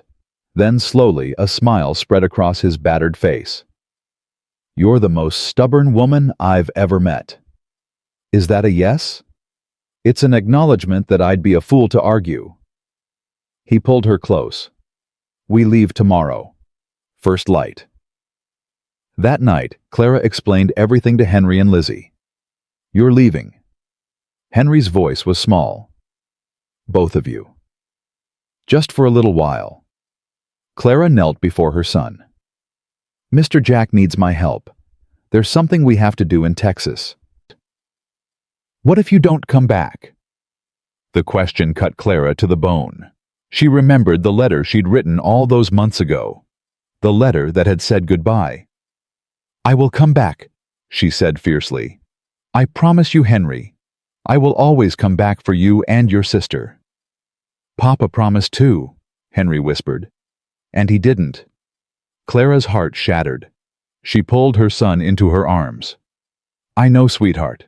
I know. But I'm not going into a mine. I'm not going anywhere dangerous. I'm just going on a trip and then I'm coming home." "Promise?" "I promise on my life." Henry clung to her for a long moment. Then he pulled back, his young face set with determination. "Then you better go. Help Mr. Jack. But come back fast, okay?" "As fast as I can." Lizzie, who had been quiet through the whole exchange, suddenly spoke up. "Mama, is Mr. Jack going to be our new papa?" Clara's breath caught. She looked at Jack standing in the doorway, his expression unreadable. "Would you like that?" she asked softly. Lizzie nodded solemnly. "He tells good stories, and he makes you smile. Papa would want you to smile." Clara's eyes filled with tears. "Yes, baby, he would." That night, after the children were asleep, Clara found Jack on the porch staring up at the stars. "You heard what she said?" Clara murmured. "I heard." And Jack was quiet for a long moment. Then he reached into his pocket and pulled out a small object. A ring, simple gold worn with age. "This was my mother's," he said. "She gave it to me before she died, made me promise to give it to the woman I loved." Clara's heart stopped. "I was going to wait. Do this proper. Ask your permission, court. You like a gentleman." Jack turned to face her. "But life's too short for waiting. I learned that the hard way." He dropped to one knee. "Clara Jane McAllister, I don't have a ranch or a fortune or anything to offer except a damaged soul and a stubborn heart. But if you'll have me, if you'll take a chance on a man who spent his whole life running, I swear I'll spend every day making you and those children happy." Clara couldn't speak, couldn't breathe. "Marry me," Jack whispered. "Please." She pulled him to his feet and kissed him hard. "Yes," she said against his lips. "Yes, 1,000 times yes." Jack slipped the ring onto her finger. It fit perfectly. "When we get back from Texas," he said, "we'll make it official. Preacher, witnesses, the whole thing." "I don't need any of that." Clara looked down at the ring, then up at the man she loved. "I just need you." They held each other as the stars wheeled overhead, two broken people who had somehow found wholeness in each other. Tomorrow they would ride toward danger.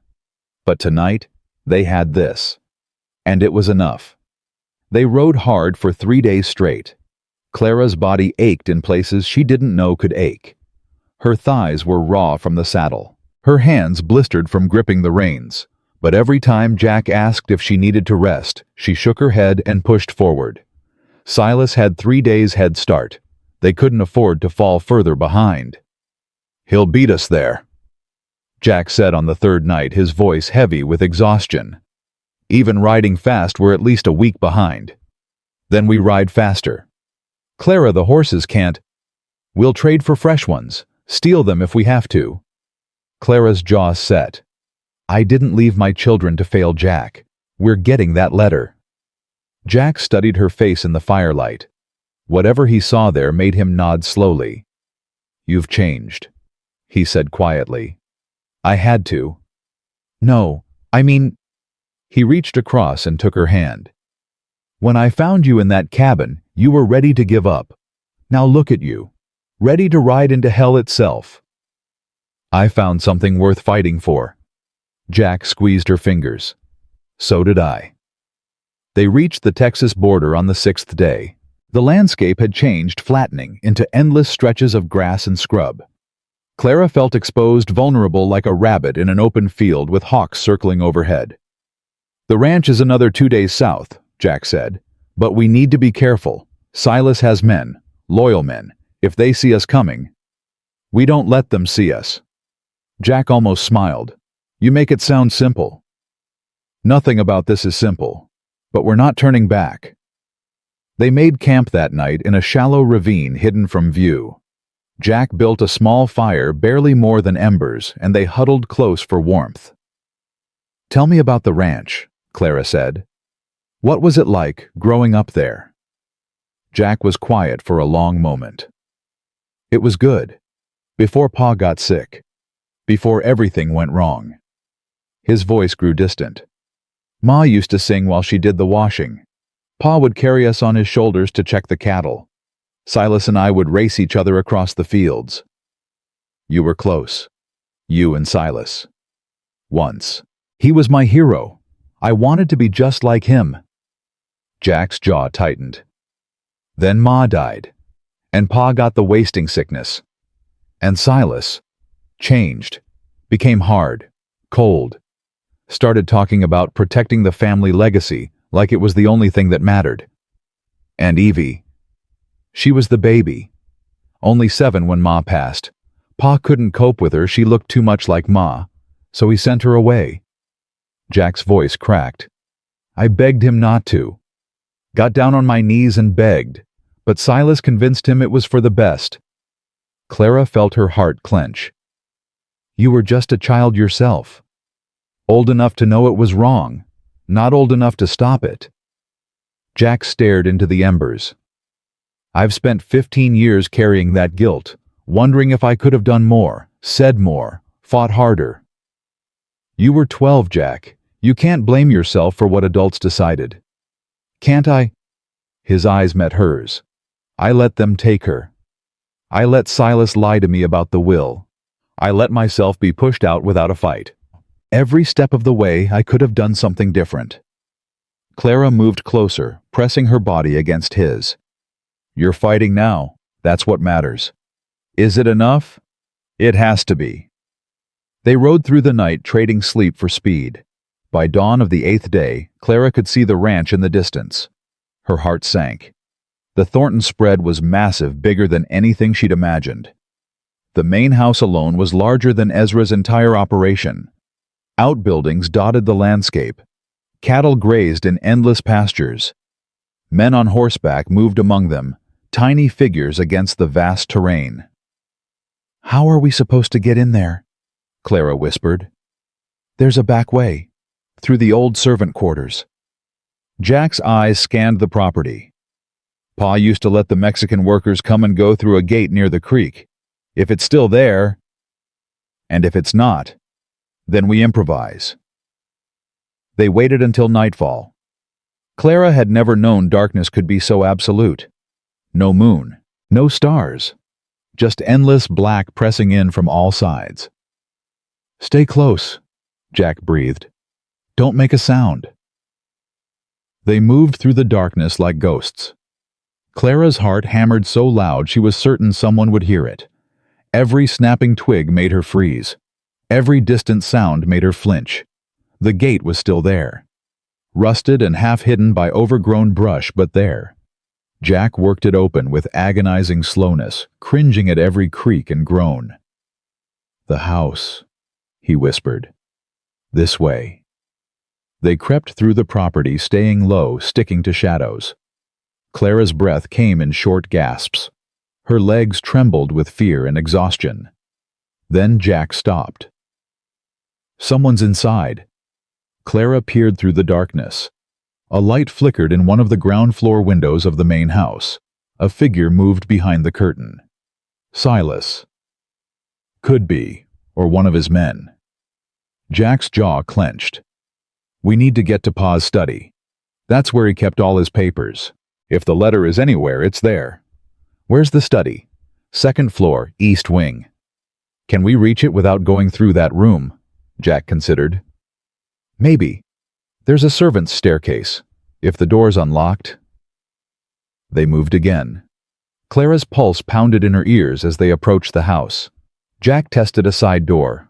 Locked. He tried another, also locked. "The cellar," he breathed. Pa never locked the cellar. They found the cellar doors around back. Jack lifted them slowly, revealing a yawning darkness below. "I'll go first," he said. "Watch your step." Clara followed him down into the black. The smell hit her immediately, dust and mold and something else. Something old, forgotten. They moved through the cellar by touch alone. Jack's hand found hers, guiding her through the maze of stored furniture and abandoned equipment. Then they were climbing stairs. A door creaked open. They emerged into a hallway Clara couldn't see. "This way," Jack breathed. They made it to the servants' staircase, started climbing. 1 step, 2, 3. A floorboard groaned beneath Clara's foot. They froze. Voices. Coming from somewhere below, growing louder. "Move!" Jack hissed. They ran. Stealth abandoned, they pounded up the stairs and burst onto the second floor. Jack grabbed Clara's hand and pulled her down the hallway. "There, Pa's study." He threw open the door. They stumbled inside.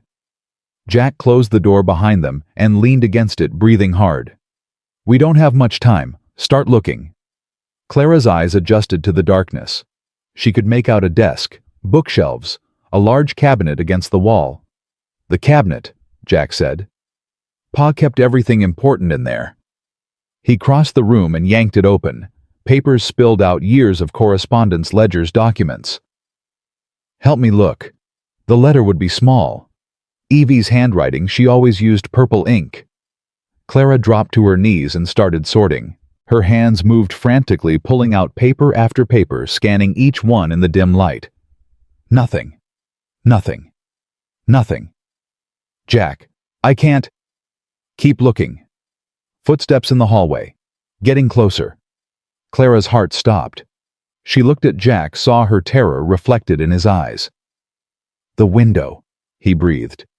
"If we can—" The door burst open. Light flooded the room. Clara threw her arm up, blinded. "Well, well." Silas's voice was cold with triumph. "The prodigal brother returns." Clara blinked, her vision slowly clearing. Silas stood in the doorway, a lantern in one hand, a pistol in the other. Behind him, 2 men with rifles. "Thought you could sneak in here and steal from me." Silas laughed. "I've had men watching the roads for days. The moment you crossed into Texas, I knew." Jack stepped in front of Clara. "Let her go, Silas. This is between us." "Is it because it seems to me your little widow is in this up to her pretty neck?" Silas's eyes swept over Clara. "Did he tell you about this place? About what he gave up when he ran away?" "He told me you lied to him, stole his inheritance."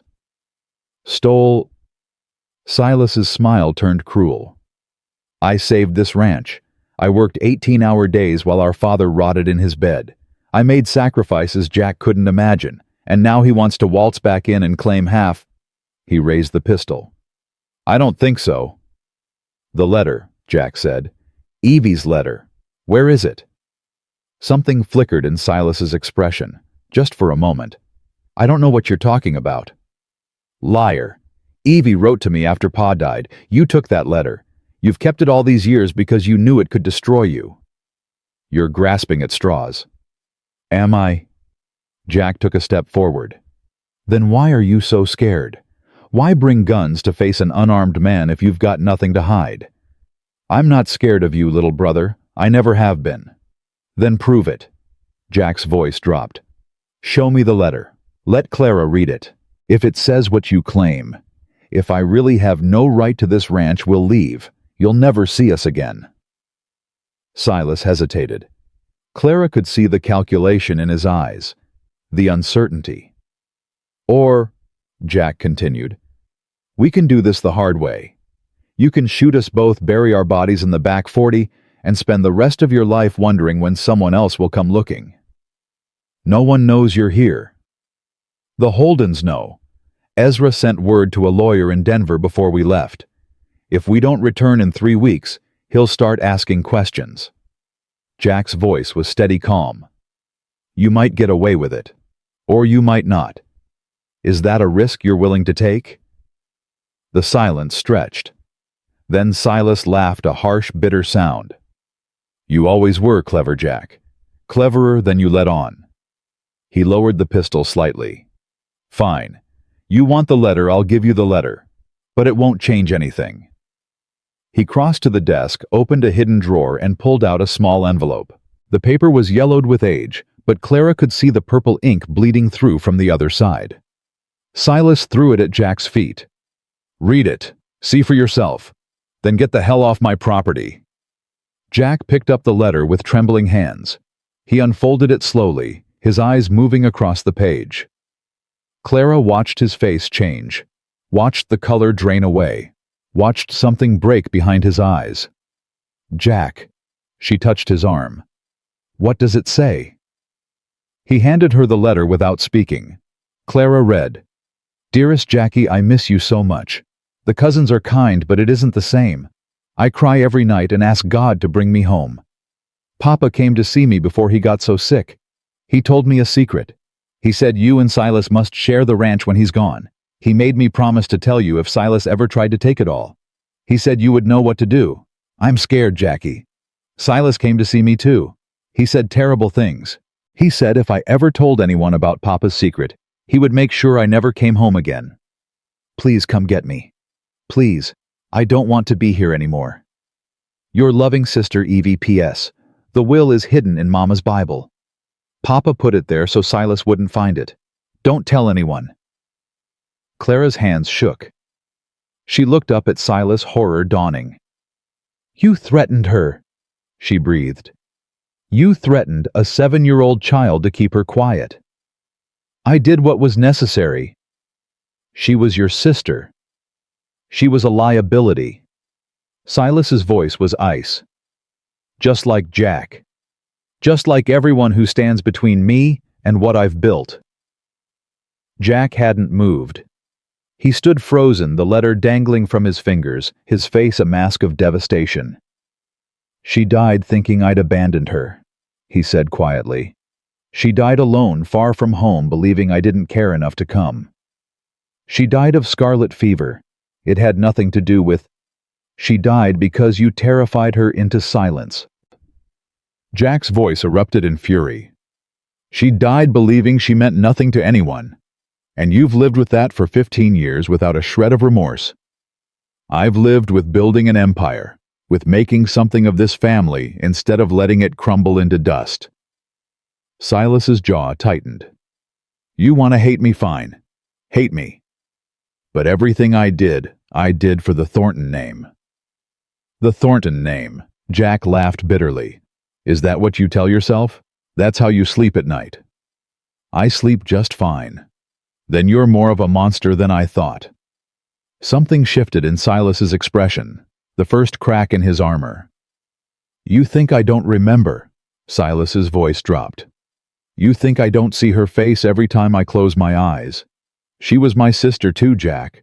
I loved her too. You had a strange way of showing it. I was 20 years old. Pa was dying. The ranch was failing.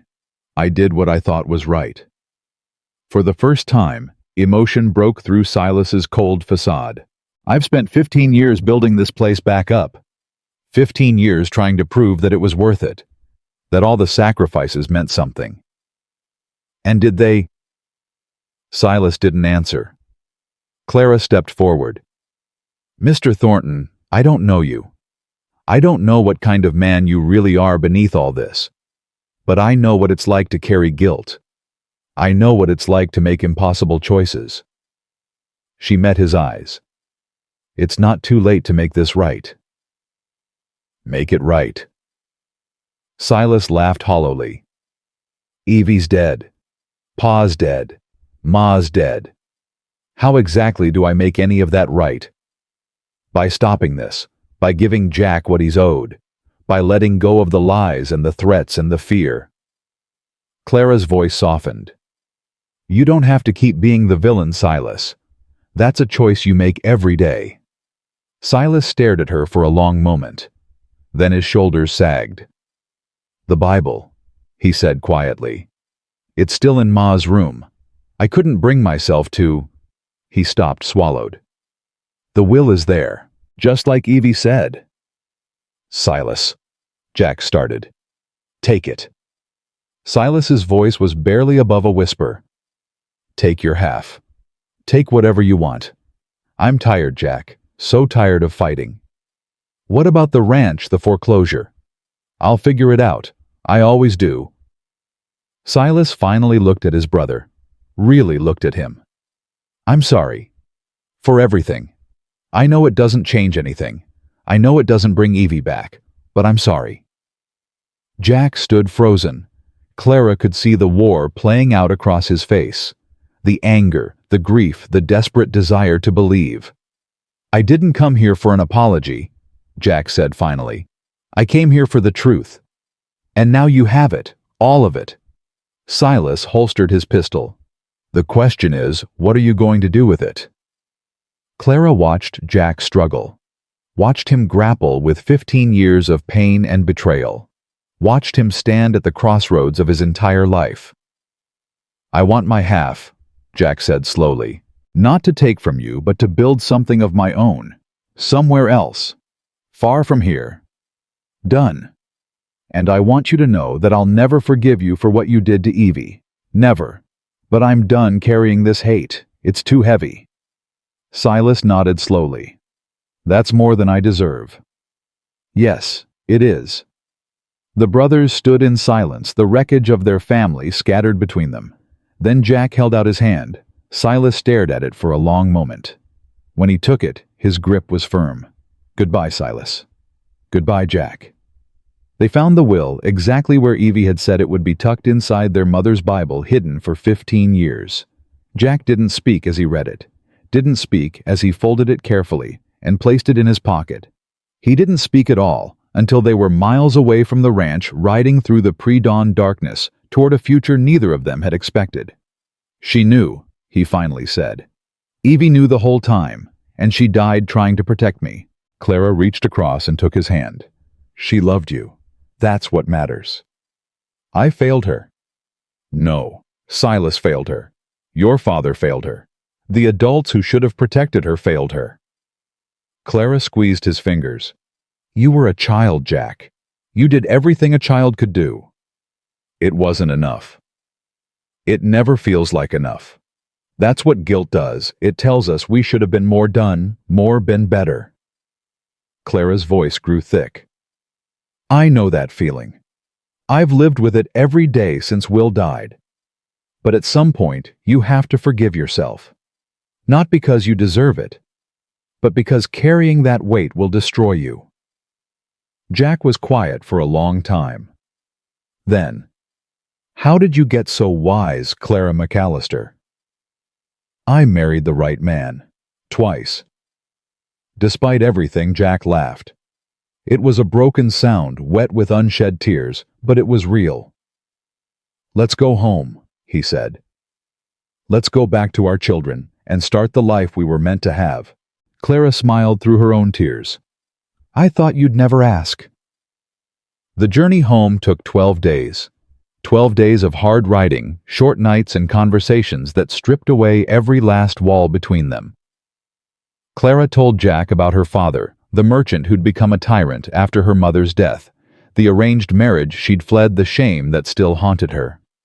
Jack told Clara about the war, the boys he'd killed, the friends he'd watched die, the nightmares that had followed him across a decade and a half.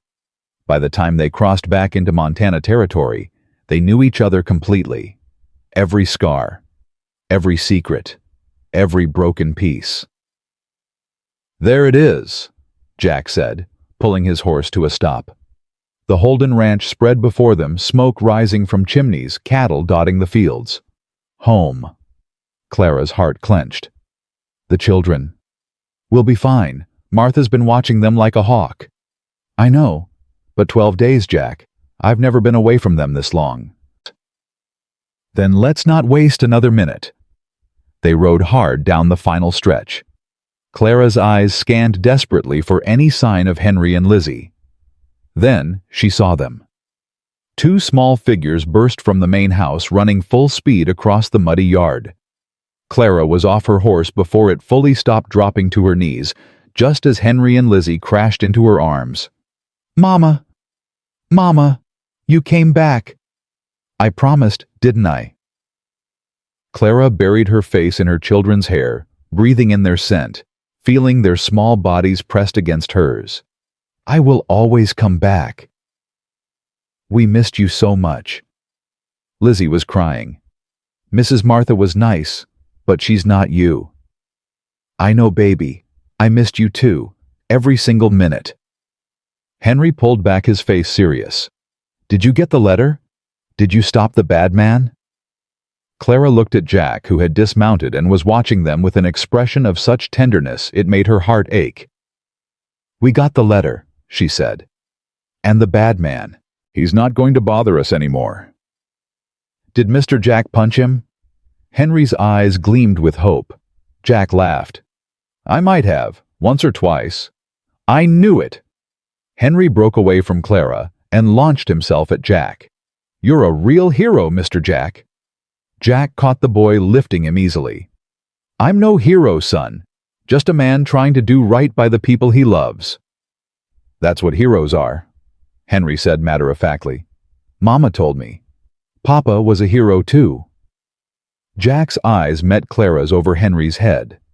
Something passed between them, an understanding, an acceptance, a promise.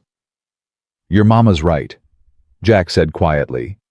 "Your papa was a hero, and I'm honored to follow in his footsteps." Martha and Ezra had emerged from the house, watching the reunion with matching smiles. "About time you two showed up," Ezra called. "Martha was starting to wear a hole in the floor with all her pacing." "I was not pacing, I was exercising." Martha strode forward and pulled Clara into a fierce hug. "You had us worried, girl. Both of you." "I'm sorry. The journey took longer than expected." "And?" Martha pulled back, searching Clara's face. "Did you find what you were looking for?" Clara reached into her pocket and pulled out the folded will. "We found everything." The celebration that night was unlike anything Clara had experienced. Martha cooked enough food to feed an army. Ezra broke out a bottle of whiskey he'd been saving for a special occasion. The ranch hands gathered around the big table, toasting Jack and Clara's return, sharing stories and laughter. But it was the small moments that meant the most to Clara. Lizzie falling asleep in her lap, thumb in her mouth, completely at peace. Henry sitting beside Jack, asking endless questions about the trip, hanging on every word. Jack's hand finding hers beneath the table, squeezing gently, silently, promising forever. After the children were put to bed, Clara and Jack sat on the porch of their little cabin, watching the stars emerge. "It's over," Clara said softly. "It's really over." "One part of it anyway." Jack's arm tightened around her shoulders. "But the best part's just beginning. The ranch, your inheritance. That's part of it. But I meant us." Jack turned to face her. "I've been thinking, Clara, about what happens next." "And what did you decide?" "That I want to build something here, not in Texas, not on Silas's land, but here, with Ezra and Martha, with our family." His voice grew rough. "I know I promised you we'd go wherever you wanted, and if you want to leave, if you want to start fresh somewhere else." "Jack." Clara pressed her finger to his lips. "This is home. These people, this place, it's where we belong." "You're sure?" "I've never been more sure of anything." Jack's smile was like sunrise. "Then I reckon we should make it official. The wedding, I mean. Unless you've changed your mind about marrying a broken-down trail boss." "I haven't changed my mind about anything." Clara lifted her hand, letting his mother's ring catch the starlight. "Except maybe one thing." "What's that?" "I don't want to wait. For the wedding."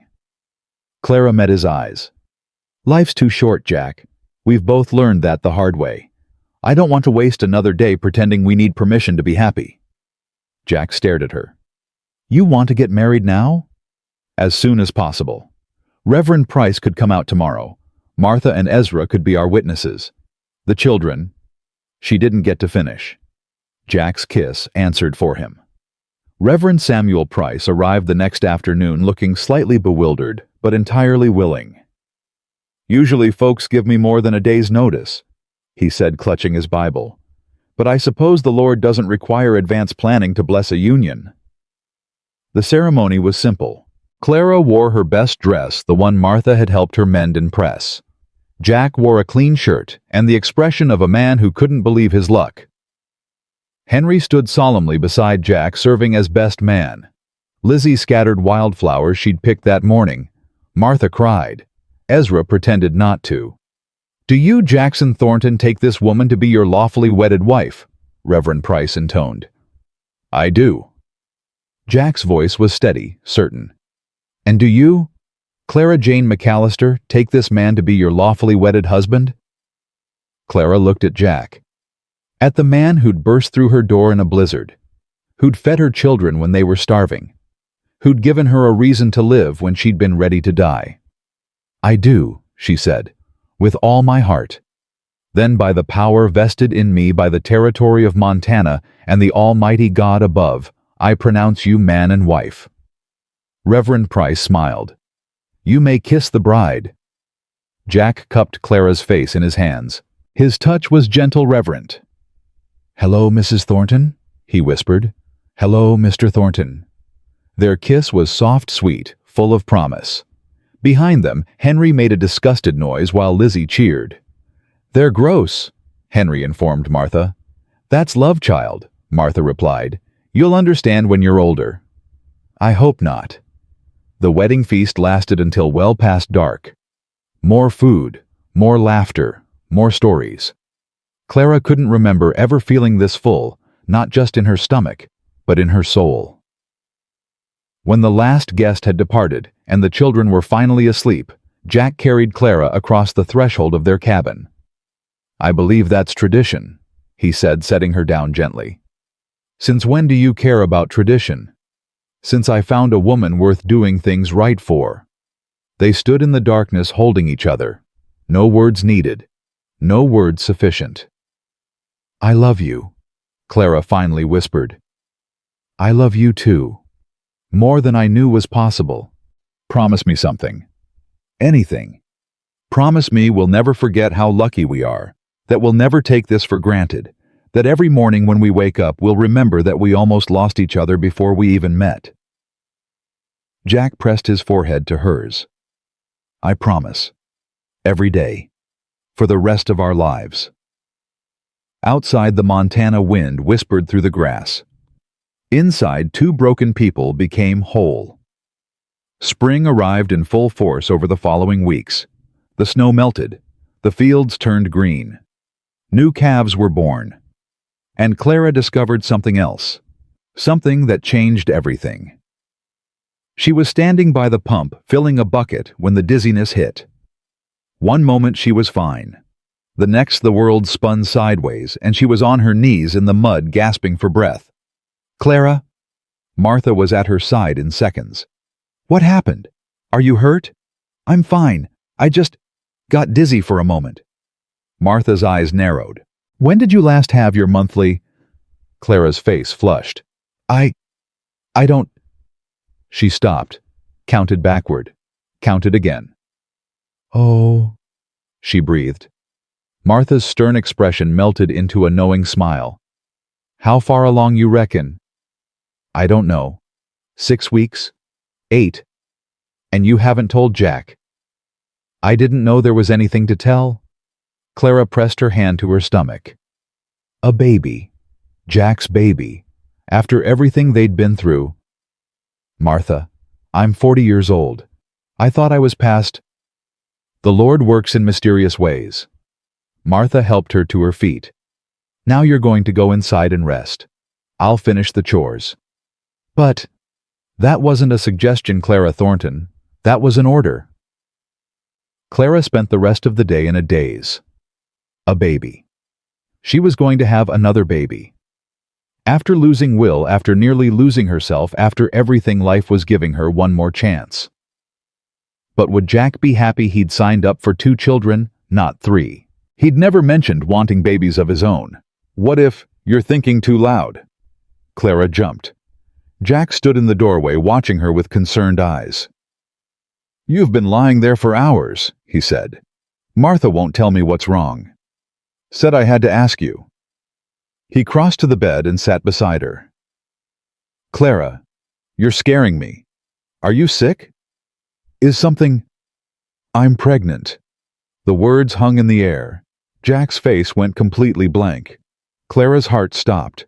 "Jack, say something." "Pregnant," he repeated slowly. "You mean a baby? Our baby?" "Yes. You're going to have a baby." "We're going to have a baby. If you want it." Clara's voice trembled. "I know we never discussed this. I know you might not have planned for—" Jack kissed her. When he pulled back, his eyes were wet with tears. "A baby," he breathed. "Clara, we're having a baby. You're happy. Happy." Jack laughed a wild, joyful sound. "I'm terrified. I'm amazed.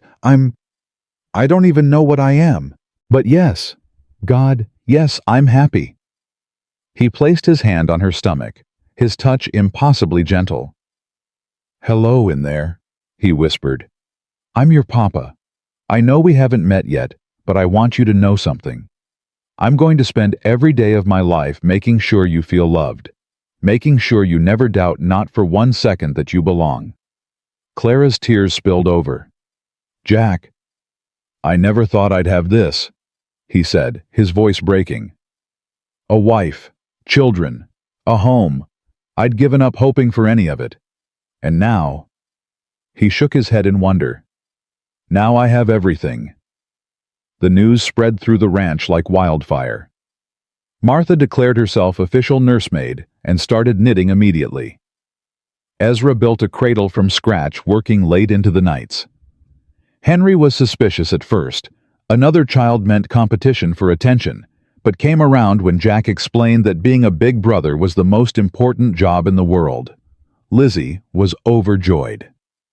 "I want a sister," she announced. "A brother would be okay too, I guess, but I really want a sister." "We'll see what the Lord decides," Clara said, smiling. "Can I name her? We'll discuss it. I want to name her Flower, or Butterfly, or Princess Butterfly Flower. We'll definitely discuss it." Summer came, then autumn. Clara's belly grew round. Jack's nightmares faded, not entirely, but enough. He still woke, sometimes gasping and sweating, but Clara was always there to bring him back. "I've got you," she would whisper. "You're safe. You're home." And slowly, night by night, the ghosts released their grip. Letters came from Texas occasionally. Silas had managed to save the ranch barely.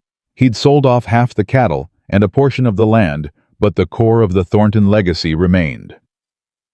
He never wrote directly to Jack, but he sent updates through a lawyer.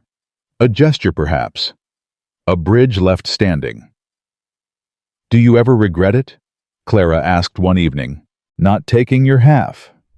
Not going back to claim what was yours?"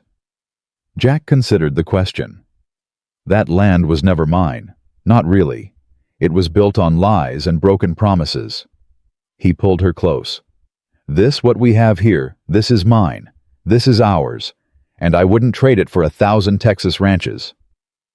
The baby came in December, on the anniversary of the night Jack had burst through Clara's door. Martha served as midwife. Jack paced outside, wearing a trench in the frozen ground. Henry and Lizzie huddled by the fire, their faces pale with worry. "Is Mama going to be okay?" Lizzie whispered. "Mama's strong," Henry said, though his voice shook. "She's the strongest person in the whole world." Hours passed. Jack wore out 3 pairs of boots worth of pacing. Then finally, a cry pierced the night. Not a cry of pain, a baby's cry. Jack burst through the door. Martha met him, her face split in a triumphant grin. "It's a girl," she said. "Healthy and loud. Just like her mother."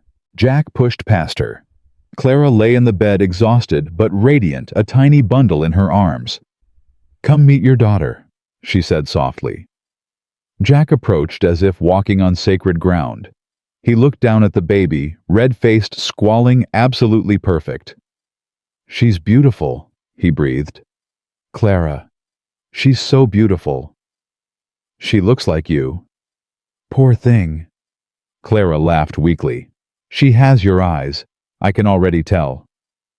Jack reached out one trembling finger. The baby grasped it immediately, her tiny hand closing around his calloused skin.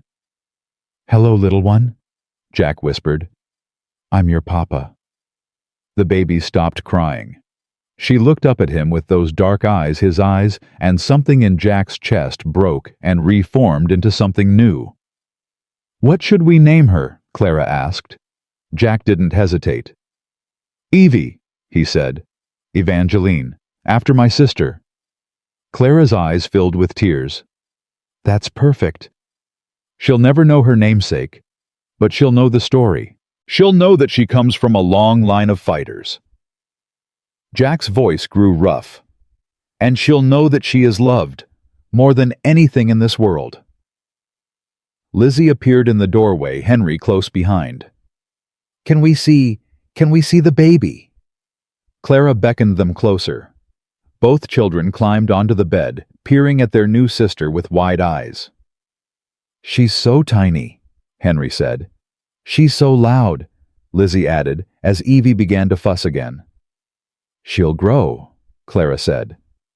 "And you two will help teach her everything she needs to know." "Like how to read?" Henry asked. "And how to ride horses," Lizzie added. "All of that, and more." Clara looked at Jack, at her children, at the tiny life in her arms. "We're a family now, all of us, and families take care of each other." That night, after the children were asleep and the baby was finally settled, Jack and Clara sat by the fire. "1 year ago," Clara said quietly, "I was ready to die. I had given up on everything. On life, on hope, on myself. I remember.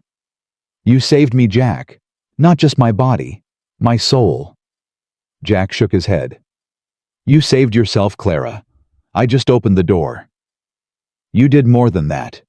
You showed me that it was possible to love again, to trust again, to believe that good things could still happen." Clara reached for his hand. "You gave me a reason to live. And you gave me a reason to stop running." Jack lifted her hand to his lips. "All those years on the trail, I told myself I was chasing something. Adventure. Freedom. The next horizon. But I wasn't chasing anything. I was running away from a pain I couldn't face. And now I've faced it. Not alone, but with you."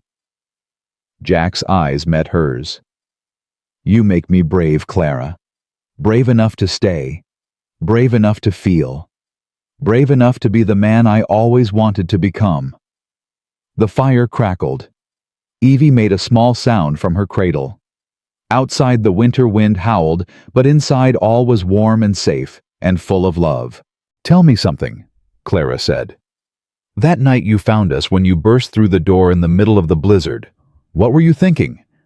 What made you stop at our cabin when you could have kept riding?" Jack was quiet for a long moment. "I saw the chimney with no smoke," he finally said. "And I knew something was wrong.